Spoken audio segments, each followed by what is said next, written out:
Hello friends, welcome back to Anvesha channel. आज हम लोग पढ़ेंगे हिंदी साहित्य के इतिहास लेखन की परंपरा। ठीक है, आज हम लोग इस टॉपिक को पूरे विस्तार से पढ़ेंगे।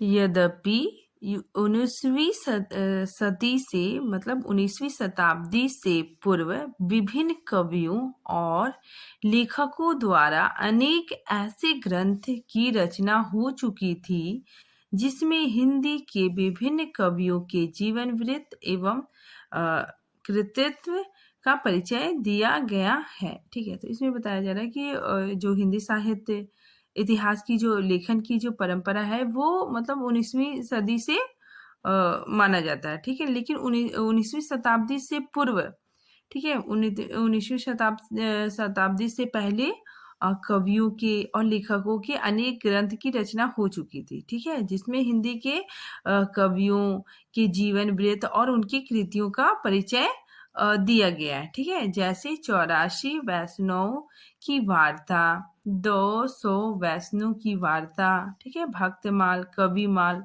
और कालिदास हजारा। ठीक है, तो इन ग्रंथों में क्या है ना कि विभिन्न कवियों के जीवन वृत्त और उनकी कृतियां मिलती है। ठीक है, लेकिन किंतु इसमें काल क्रम सन संवत आदि अभाव होने के कारण इन्हें इन्हें साहित्य की संज्ञा नहीं दी जा सकती। ठीक है, तो इन ग्रंथों में क्या था कि इसमें कालक्रम, ठीक है, सन संवत आदि का अभाव होने के कारण इसे हिंदी साहित्य इतिहास के श्रेणी में नहीं रखा गया। ठीक है, मतलब ये जो रचनाएं हैं ये बहुत ही मतलब दोषपूर्ण थी। ठीक है, बहुत अवैज्ञानिक ढंग से लिखी गई थी। ठीक है, इसीलिए इसे हिंदी साहित्य के इतिहास में इसको नहीं रखा गया। ठीक है, मतलब इसको कोई विशेष महत्व नहीं दिया गया इन रचनाओं को।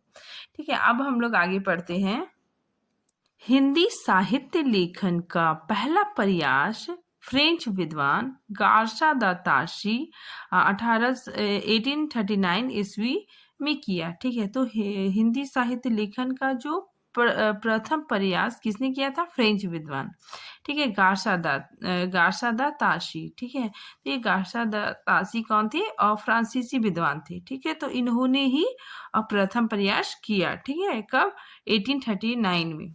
ठीक है, आगे देखिए गार्सा दा ताशी, ये कौन थे? फ्रेंच विद्वान थे और इनकी जो रचना है, ठीक है, तो इनकी रचना का नाम है इस्तवार दलाल लितरेतुर एंदुई एंदुस्तानी। ठीक है, तो ये इन्होंने लिखा। ठीक है, इनकी रचना का नाम है। अब देखिए हिंदी साहित्य इतिहास का इन्होंने प्रथम प्रयास किया और इनकी जो रचना है ये इन्होंने फ्रेंच भाषा में लिखा। ठीक है, ये खुद भी फ्रांसीसी थे और ये जो रचना लिखी है ये फ्रेंच भाषा में लिखी। अब हम इसकी पद्धति देखते हैं। ठीक है, तो इन्होंने वर्णानुक्रमी पद्धति को अपनाया, मतलब अल्फाबेटिक। ठीक है, मतलब ABCD, मतलब जिस कवि का नाम ए से स्टार्ट हुआ तो मतलब फिर मतलब ए से जितने सारे कवि हैं, ठीक है, उनकी रचनाएं, ठीक है, उनके बारे में। फिर फिर बी से स्टार्ट हुआ तो बी जैसे डिक्शनरी में होता है। ठीक है, मतलब अल्फाबेटिक मतलब उन्होंने पद्धति अपनाई। ठीक है, और वो भी मतलब इंग्लिश भाषा में, मतलब ABCD करके। ठीक है, तो उन्होंने पद्धति कौन सा अपनाया? वर्णानुक्रमी। ठीक है, मतलब वर्णानुक्रमी मतलब क्या होता है? वर्ण के पहले अक्षर के आधार पर इन्होंने कवियों को उसी के अनुसार उसको कैटेगराइज किया। ठीक है, अब देखिए भाषा तो इनकी जो रचना थी वह भाषा फ्रांसीसी था। ठीक है, आगे देखिए इनकी जो रचना है इस्तवार दलाल लितरेतुर एंदुई एंदुस्तानी। ठीक है, तो इसमें इन्होंने कुल कवियों की संख्या कितना था? 738। ठीक है, और जिसमें से हिंदी के कवि, मात्र हिंदी के कवि कितने थे? 72। ठीक है, तो ये बहुत ही मतलब ऐसी विडंबना है जो मतलब ये लिख रहे हैं हिंदी साहित्य का इतिहास। ठीक है, और इन्होंने हिंदी के कवियों को मात्र मतलब हिंदी के कवियों को 72 हिंदी के कवियों को शामिल किया। ठीक है, अब देखिए और इसी वजह से इसको मतलब इनकी जो ये रचना है इसको मतलब बहुत ज्यादा मान्यता प्राप्त नहीं हुई। ठीक है, आगे देखिए हिंदी अनुवाद। अब ये जो रचना है ये तो फ्रांसीसी भाषा में लिखा गया। अब इसका हिंदी अनुवाद किसने किया? डॉक्टर लक्ष्मी नारायण वासनई ने, ठीक है, कब? 1952 में, ठीक है। अब देखिए इन्होंने जो हिंदी अनुवाद किया वो किस नाम से किया? हिंदुई साहित्य का इतिहास, ठीक है। तो इन्होंने क्या किया, मतलब ये रचना को हिंदी अनुवाद करके फिर इसको क्या नाम दिया? हिंदुई साहित्य का इतिहास। अब देखिए एंदुई, एंदुई का मतलब क्या होता है? हिंदी, ठीक है, हिंदुओं द्वारा प्रयुक्त हिंदी। और हिंदुस्तानी मतलब क्या होता है कि ये उर्दू, ठीक है, मतलब मुसलमानों द्वारा प्रयुक्त उर्दू भाषा को, ठीक है। तो इसमें यही बताया जा रहा है कि इन्होंने क्या किया? हिंदू और उर्दू के कवियों को शामिल किया, ठीक है। तो इस पुस्तक में हिंदी तथा उर्दू के कवियों को शामिल किया गया, ठीक है, लेकिन ज्यादातर इन्होंने उर्दू तथा अन्य भाषी कवियों को लिया, ठीक है, और हिंदी के कवियों को बहुत ही मतलब नाम मात्र के लिए लिया, ठीक है। अब देखिए इनकी जो रचना है ये 2 भागों में प्रकाशित हुई, ठीक है। पहला भाग कितना में? 1839 में, ठीक है, पहला भाग प्रकाशित हुआ, और दूसरा भाग 1847 में प्रकाशित हुआ, ठीक है। और इनका जो दूसरा संस्करण है, ठीक है, मतलब पहला नहीं, दूसरा संस्करण है, ये भी क्या है? 3 भागों में, ठीक है, 3 भागों में 1871 ईस्वी में, ठीक है, 1871 ईस्वी में प्रकाशित किया गया था। अब देखिए नलिन विलोचन शर्मा, ठीक है, इन्होंने गार्सा द तासी की जो रचना है, ठीक है ना, तो उसको प्रथम इतिहास ग्रंथ माना, ठीक है। तो उन्होंने गार्सा द तासी ने जो रचना रची, ठीक है ना, उसको प्रथम इतिहास माना और गार्सा द तासी को पहला इतिहासकार माना, ठीक है। अब देखिए ललिन विलोचन शर्मा, ठीक है, जिन्होंने गार्सा द तासी को पहला इतिहासकार माना, ठीक है ना, पहला इतिहासकार माना और इनके ग्रंथ को पहला इतिहास ग्रंथ माना, ठीक है। अब देखिए कि क्या इसके, अब ये सवाल ये उठता है क्या इसके पहले इतिहास लिखने का प्रयास नहीं किया गया, ठीक है। तो देखिए इसका आंसर ये है कि जो 252 वैष्णो की वार्ता, ठीक है, फिर 84 वैष्णो की वार्ता, भक्तमाल, ठीक है, तो ये सब रचनाएं हुई, ठीक है। तो इसमें क्या था?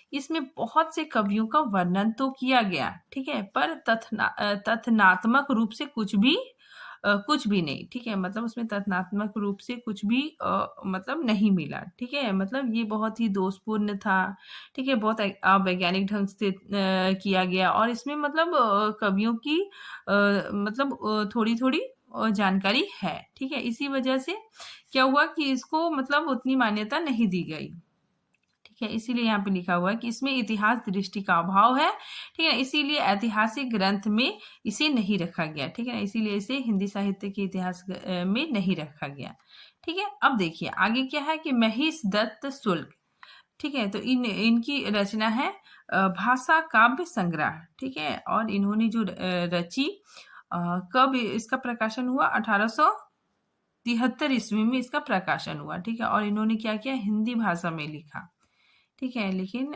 इनकी रचना को ज्यादा मान्यता नहीं दिया जाता है, ठीक है। अब देखिए ये जो गार्सा द तासी का जो ग्रंथ है उसके दोष क्या है कि ये काल विभाजन, ठीक है ना, इसका काल विभाजन नहीं किया गया और साहित्य के युगीन परिस्थितियों का वर्णन भी नहीं किया गया, ठीक है।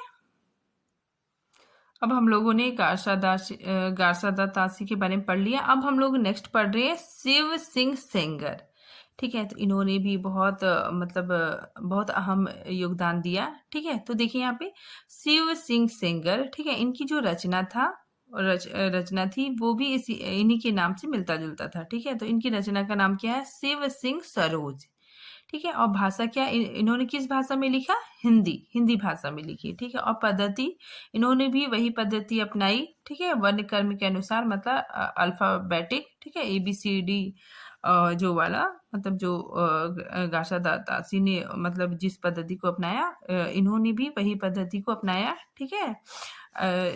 फिर आगे देखिए प्रकाशन, ठीक है, प्रकाशन कब हुआ? 1873 ईस्वी में, ठीक है। और इन्होंने कवियों की संख्या, ठीक है, इनकी रचना में कवियों की संख्या कितना है? 1000 लगभग माना जाता है, ठीक है। तो कवियों की संख्या 1000 तक है, ठीक है। अब हम लोग देखते हैं नोट में क्या है कि अगर हिंदी भाषा में लिखा गया हिंदी साहित्य का प्रथम इतिहास, ठीक है, अगर क्वेश्चन आता है कि हिंदी भाषा में लिखा गया हिंदी साहित्य का प्रथम इतिहास किसने लिखा था? तो शिव सिंह सरोज ने, ठीक है।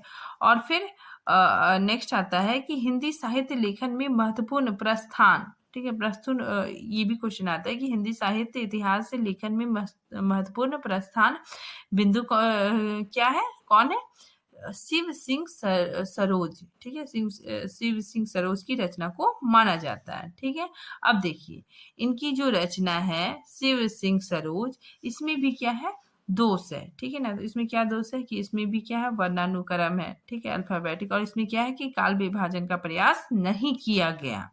ठीक है, लेकिन एक इम्पॉर्टेंट फैक्ट क्या है इनकी रचना का, कि प्रवर्ती इतिहासकार, मतलब आने वाले जो कवि थे, ठीक है, इतिहासकार थे और लेखकों के लिए यह ग्रंथ बहुत ही पर्याप्त उपयोगी सिद्ध हुई। ठीक है, तो आने वाले जो कवि थे, ठीक है, लेखक और इतिहासकारों के लिए यह ग्रंथ बहुत ही उपयोगी सिद्ध हुई। अब हम लोग देखते हैं जॉर्ज ग्रियर्सन। ठीक है, ये कौन थे, एक अंग्रेज थे। ठीक है, इनकी रचना, ठीक है, इनकी रचना कौन सी थी, the modern vernacular literature of Hindustan. ठीक है, इन्होंने रचना रची। ठीक है, और इनकी जो रचना थी वो किस भाषा में लिखी गई, अंग्रेजी। ठीक है, इन्होंने अंग्रेजी भाषा में लिखी, और फिर इनकी जो रचना है उनका प्रकाशन कब हुआ, 1888 ईस्वी में। ठीक है, और फिर देखिए एशियाटिक सोसाइटी ऑफ बंगाल की पत्रिका के विशेषक के रूप में प्रकाशित हुआ। ठीक है, तो इनकी रचना एशियाटिक सोसाइटी ऑफ बंगाल की पत्रिका के विशेषक के रूप में प्रकाशित हुआ। ठीक है, फिर 1889 ईस्वी में फिर क्या हो गया, स्वतंत्र रूप से प्रकाशन हो गया। ठीक है, मतलब ये इनकी जो रचना है वो एक पुस्तक के रूप में प्रकाशित हो गई। ठीक है, फिर देखिए 952, ठीक है, हिंदी कवियों को सम्मिलित किया इन्होंने, कितना किया, 952। ठीक है, 952 कवियों को शामिल किया। ठीक है, फिर इनकी जो पद्धति है वो क्या है, कालक्रम अनुसार। ठीक है, अब इन्होंने बहुत ही अच्छी पद्धति अपनाई। ठीक है, इन्होंने क्या किया कि काल के अनुसार, ठीक है, कवियों को समय के अनुसार मतलब बांटा। ठीक है, मतलब समय के अनुसार कवियों को डिवाइड करके उसकी व्याख्या की। ठीक है, तो इन्होंने क्या किया कि कालक्रम के अनुसार कवियों को रखा। ठीक है, मतलब समय के अनुसार कवियों को रखा। ठीक है, अब देखिए इस ग्रंथ को 12 अध्यायों, ठीक है, और 11 कालखंडों में विभाजित किया गया। ठीक है, तो ये याद रखिएगा आप लोग, इस ग्रंथ को 12 अध्याय और 11 कालखंडों में बांटा। ठीक है, फिर इन्होंने विकास क्रम कैसा रखा, जैसे चारण्य काव्य, ठीक है, इसको हम लोग आदिकाल के नाम से जान सकते हैं। फिर धार्मिक काल, ठीक है, इसको भक्ति काल के नाम से हम लोग जान सकते हैं। ठीक है, फिर प्रेम काव्य, फिर दरबारी काव्य। ठीक है, अब देखिए डॉक्टर किशोरी लाल गुप्त इस ग्रंथ को सही अर्थों में हिंदी साहित्य का प्रथम इतिहास मानते हैं। ठीक है, तो जो डॉक्टर किशोरी लाल गुप्त है वो इस ग्रंथ को, ठीक है, इस ग्रंथ को सही अर्थों में हिंदी साहित्य का प्रथम इतिहास मानते हैं। फिर इसका अनुवाद, ठीक है, इसका अनुवाद किसने किया, डॉक्टर किशोरी लाल गुप्त जी ने इसका अनुवाद किया। ठीक है, और इन्होंने अनुवाद करके अपनी पुस्तक का नाम रखा हिंदी साहित्य का प्रथम इतिहास। ठीक है, 1957 में इन्होंने इसकी रचना की। ठीक है, अब हम लोग देखते हैं कि जॉर्ज ग्रियर्सन के योगदानों को। ठीक है, जॉर्ज ग्रियर्सन ने अपना योगदान दिया। ठीक है, देखिए पहली बार काल विभाजन और नामकरण का प्रयास किया गया। ठीक है, पहली बार काल विभाजन और नामकरण का प्रयास किया गया। ठीक है, पहली बार भक्ति काल को हिंदी का स्वर्ण युग कहा गया। ठीक है, इन्होंने भक्ति काल को स्वर्ण युग कहा। ठीक है, तो क्वेश्चन आ सकता है कि पहली बार भक्ति काल को स्वर्ण युग किसने कहा, तो जॉर्ज ग्रियर्सन ने। ठीक है, फिर देखिए तुलसीदास को बुद्ध के बाद दूसरा सबसे बड़ा अवतारक बताया। ठीक है, तो बुद्ध के बाद, ठीक है, बुद्ध के बाद तुलसीदास जी को इन्होंने सबसे बड़ा, ठीक है, अवतारक बताया। ठीक है, दूसरा सबसे बड़ा अवतारक बताया। ठीक है, फिर आदिकाल को इन्होंने चारण्य काल का नाम दिया। फिर देखिए हिंदी के अतिरिक्त भाषा के कवियों को अलग करते हुए ये इस ग्रंथ में केवल हिंदी कवियों को स्थान दिया। ठीक है, तो जॉर्ज ग्रियर्सन जी ने क्या किया कि केवल हिंदी, ठीक है, क्योंकि हिंदी साहित्य का इतिहास है, तो इन्होंने क्या किया कि केवल हिंदी कवियों को अपने ग्रंथ में स्थान दिया। ठीक है, तो इन्होंने जो अन्य भाषा भाषी के लोग थे, ठीक है ना, अन्य भाषा भाषी के कवि थे, उनको मतलब अलग करके केवल हिंदी भाषा के कवियों को ही स्थान दिया। अब हम लोग पढ़ते हैं मिश्र बंधु। ठीक है, तो मिश्र बंधु इसमें 3 लोग शामिल है। ठीक है, तो ये तीनों कौन है, मतलब ये लोग आपस में, मतलब ये लोग भाई है। ठीक है, तो मिश्र बंधु के अंतर्गत कौन कौन आ गया है, श्याम बिहारी मिश्र, गणेश बिहारी मिश्र और सुखदेव बिहारी मिश्र। ठीक है, तो ये तीनों मतलब मिश्र बंधु कहलाते हैं। ठीक है, इनकी जो रचना है ये मिश्र बंधु विनोद है। ठीक है, ये तीनों मिलके जो भी रचनाएं लिखते थे वो मिश्र बंधु कहलाती थी। ठीक है, और इन्होंने जो रचना लिखी उसे इन्होंने नाम दिया मिश्र बंधु विनोद। ठीक है, और इनकी जो भाषा है, इस ग्रंथ की जो भाषा है वो हिंदी है। ठीक है, और पद्धति कालानुक्रमी। ठीक है, तो इन्होंने भी कालानुक्रमी मतलब काल के अनुसार कवियों को मतलब बांटा है। ठीक है, फिर देखिए इनका जो प्रकाशन है, प्रथम भाग का जो प्रकाशन 1913 ईस्वी में हुआ और चतुर्थ भाग का प्रकाशन 1934 ईस्वी में हुआ। ठीक है ना, देखिए इनका प्रकाशन 4 भागों में हुआ। ठीक है, प्रथम 3 भाग 1913 ईस्वी में और जो चौथा भाग है वो 1934 ईस्वी में हुआ। ठीक है, कालखंड कितने थे, 18। ठीक है, अब देखिए कवियों की संख्या कितनी थी, मतलब 5000 माना जाता है, लेकिन वास्तविक में कितना था, 4591। ठीक है, तो ये वास्तविक है। ठीक है, लगभग 5000 माना जाता है कि इन्होंने कवियों की संख्या 5000 लगभग अपनी ग्रंथ में उसकी चर्चा की है। ठीक है, फिर आगे देखिए अज्ञात कवियों की खोज। इन्होंने क्या किया, अज्ञात कवियों की खोज की।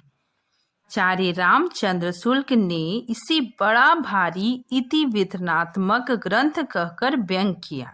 ठीक है, मतलब रामचंद्र शुक्ल जी ने इसे क्या कहा, इतिविधनात्मक ग्रंथ कह के व्यंग किया। ठीक है, किंतु रीति काल कवियों का परिचय भी इसी ग्रंथ से लिया। ठीक है, तो इसमें बताया जा रहा है कि रामचंद्र शुक्ल जी ने क्या किया, पहले व्यंग किया, लेकिन जो रीति काल कवियों का परिचय भी इसी ग्रंथ से लिया। ठीक है, मतलब इसी ग्रंथ से अपने ग्रंथ में लिया। ठीक है, तो शुरू में तो व्यंग करते हैं, फिर बाद में रीतिकाल कवियों का परिचय भी इसी ग्रंथ से लेते हैं। ठीक है, आगे देखिए डॉक्टर रामवर सिंह, ठीक है, इस ग्रंथ को साहित्य पुनरुत्थान की लहर से प्रभावित प्रशंसनीय ग्रंथ माना है। ठीक है, तो डॉक्टर रामवर सिंह ने इस ग्रंथ को क्या कहा है, पुनरुत्थान की लहर, ठीक है, से प्रभावित होकर इसकी प्रशंसा भी की है। ठीक है, आगे देखिए शिव सिंह सेगर, जॉर्ज ग्रियर्सन मिश्र बंधुओं के इतिहास ग्रंथ को शुक्ल जी ने कविवित्र संग्रह की संज्ञा दी है। ठीक है, तो आचार्य रामचंद्र शुक्ल जी ने इसे जॉर्ज ग्रियर्सन, ठीक है, मिश्र बंधुओं और शिव सिंह सेगर के इतिहास को क्या कहा है, कवि वृत्त संग्रह की संज्ञा दी है। यहाँ पे देखिए इंपॉर्टेंट क्वेश्चन है कि रीति काल के कवियों का विवरण शुक्ल जी ने कहाँ से लिया है। ठीक है, तो देखिए यहाँ पे तो शुक्ल जी ने शुरू में व्यंग किया था। ठीक है, फिर शुक्ल जी ने क्या किया था कि शुक्ल जी ने मिश्र बंधुओं के ग्रंथ से लिया। ठीक है, तो रीतिकाल के कवियों का विवरण शुक्ल जी ने कहाँ से लिया, तो मिश्र बंधु के ग्रंथ से लिया। ठीक है, अब हो गया, अब हम लोग पढ़ते हैं रामचंद्र शुक्ल जी के बारे में। हम लोग पूरी इन्होंने क्या योगदान दिया इसके बारे में पढ़ेंगे। ठीक है, देखिए रामचंद्र शुक्ल, ठीक है, इनकी रचना कौन सी है, हिंदी साहित्य का इतिहास। ठीक है, ये बहुत ही मतलब बहुत ही इसे मान्यता प्राप्त है। ठीक है, देखिए इसकी जो भाषा है, इस ग्रंथ की जो भाषा है वो हिंदी है। ठीक है, पद्धति विधेयवादी है। ठीक है, इन्होंने विधेयवादी पद्धति अपनाई। ठीक है, और प्रकाशन 1929 ईस्वी में किया। ठीक है, अब देखिए विधेयवादी क्या होता है, ठीक है। प्रत्येक देश का साहित्य वहां की जनता की चित्रवृत्ति का संचित प्रतिबिंब होता है, ठीक है। देखिए जनता जो सोचती है, ठीक है, जो समझती है, उसी को आधार बनाकर जो चीजें लिखी जाती है वो क्या होता है, विधेयवादी होता है, ठीक है। मतलब विधेयवादी मतलब क्या होता है कि मतलब जनता जो सोच रही है, ठीक है, वहां की जो परिस्थितियां हैं उसी को आधार बनाकर रचना रची जाए, ठीक है, ग्रंथ लिखे जाए, वही क्या कहलाती है, विधेयवादी। तो इसको सर्वप्रथम आचार्य रामचंद्र शुक्ल ने अपनाया, ठीक है। देखिए इसको एक और तरीके से समझ सकते हैं कि सामाजिक परिस्थितियों के आधार पर जो रचनाएं लिखी जाती है, ठीक है, सामाजिक परिस्थितियों के आधार पर जो रचनाएं लिखी जाती है वो क्या कहलाती है, विधेयवादी, ठीक है। और विधेयवादी पद्धति के जनक कौन थे, तेन महोदय, ठीक है।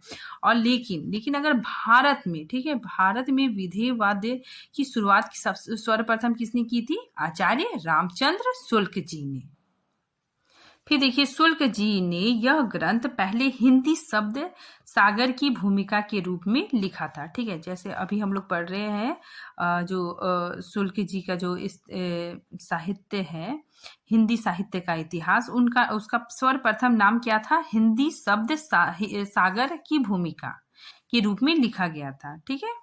देखिए हिंदी शब्द सागर की भूमिका नागरी प्रचारिणी सभा के द्वारा 1929 ईस्वी को प्रकाशन किया गया था, ठीक है। तो ये जो रचना है हिंदी शब्द सागर की भूमिका जो आचार्य रामचंद्र शुक्ल जी ने लिखा था, उसका जो प्रकाशन कहाँ हुआ था, नागरी प्रचारिणी सभा के द्वारा 1929 ईस्वी को प्रकाशित हुआ था, ठीक है। जो बाद में, ठीक है, बाद में क्या हो गया कि स्वतंत्र पुस्तक के रूप में ये प्रकाशित हुआ, ठीक है ना। मतलब बाद में ये पूरा स्वतंत्र पुस्तक के रूप में प्रकाशित हो गया, ठीक है। इसमें क्या 1000 कवि थे, ठीक है, 1000 कवि है, फिर 900 वर्षों का इतिहास भी है, ठीक है, इस ग्रंथ के अंदर इन्होंने समाहित किया, ठीक है। तो आचार्य रामचंद्र शुक्ल जी ने मतलब 1000 कवि, ठीक है, और 900 वर्षों का इतिहास अपने ग्रंथ में समाहित किया, ठीक है। फिर इन्होंने क्या किया, दोहरे नामकरण की परंपरा भी प्रारंभ की, ठीक है। जैसे देखिए आदिकाल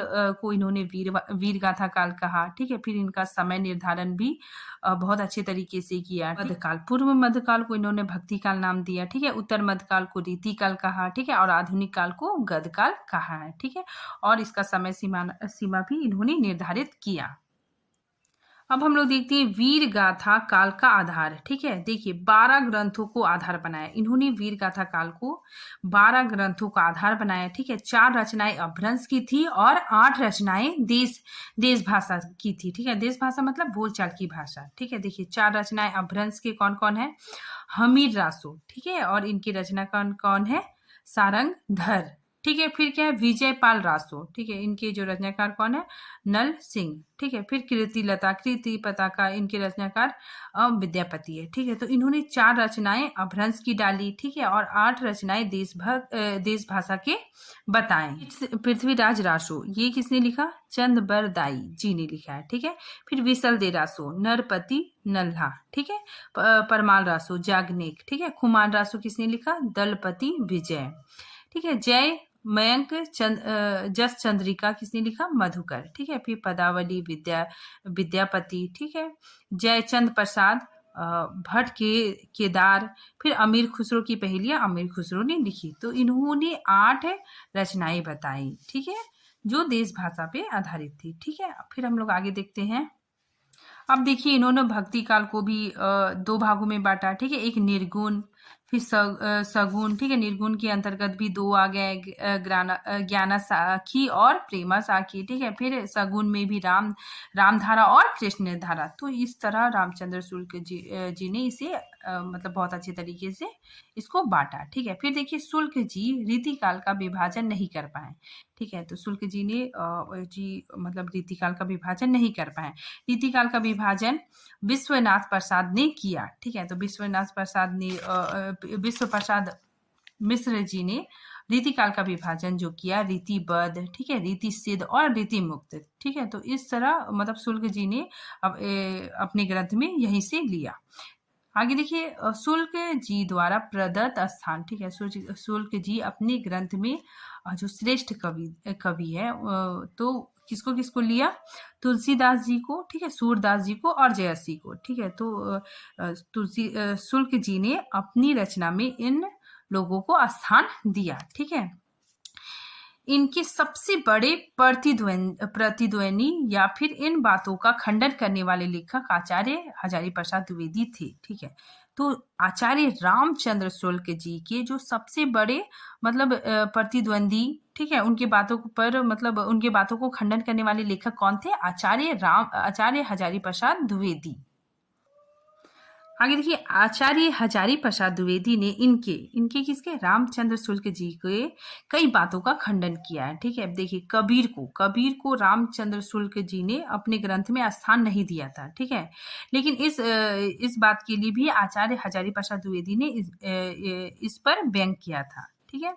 देखिए, आचार्य हजारी प्रसाद द्विवेदी जी ने अपने ग्रंथ में कबीरदास जी को स्थान दिया, लेकिन शुक्ल जी ने अपने ग्रंथ में कबीरदास को स्थान नहीं दिया था, ठीक है। अब देखिए, राम कुमार वर्मा का इतिहास ग्रंथ का नाम क्या है, हिंदी साहित्य का आलोचनात्मक इतिहास, ठीक है। इनके ग्रंथ का क्या नाम है, हिंदी साहित्य का आलोचनात्मक इतिहास, ठीक है। और इसका प्रकाशन कब हुआ था, 1938 ईस्वी में, ठीक है। इस ग्रंथ में 693 ईस्वी से 1693 ईस्वी तक के कालखंडों का विभाजन किया गया है, ठीक है। फिर देखिए, डॉक्टर राम कुमार वर्मा ने आदिकाल को, ठीक है, आदिकाल को चारण काल या फिर संधि काल कहना ज्यादा उपयुक्त माना है, ठीक है। तो ये क्वेश्चन आता है कि चारण काल या संधि काल किसने कहा है, तो डॉक्टर राम कुमार वर्मा जी ने आदिकाल को चारण काल और संधि काल कहा है, ठीक है। और इनका जो संपूर्ण ग्रंथ है उसमें सात प्रकरण में विभाजित किया है, ठीक है। फिर इनका जो ग्रंथ है वो भक्ति काल तक ही लिखा गया है, ठीक है। उसके बाद क्या है, समाप्त। हम लोग पढ़ते हैं हजारी प्रसाद द्विवेदी, ठीक है। इन्होंने 3 पुस्तक लिखी, ठीक है। हिंदी साहित्य की भूमिका,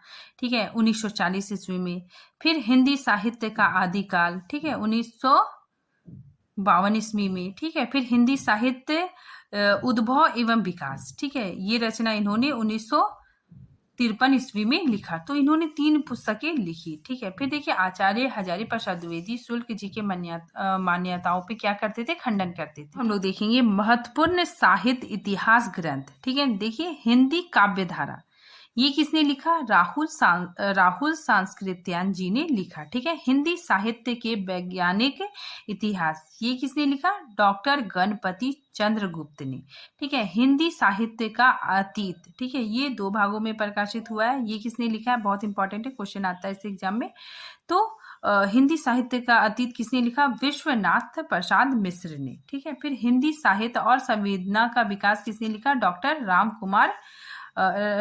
राम स्वरूप चतुर्वेदी जी ने, ठीक है। आज के लिए इतना ही है।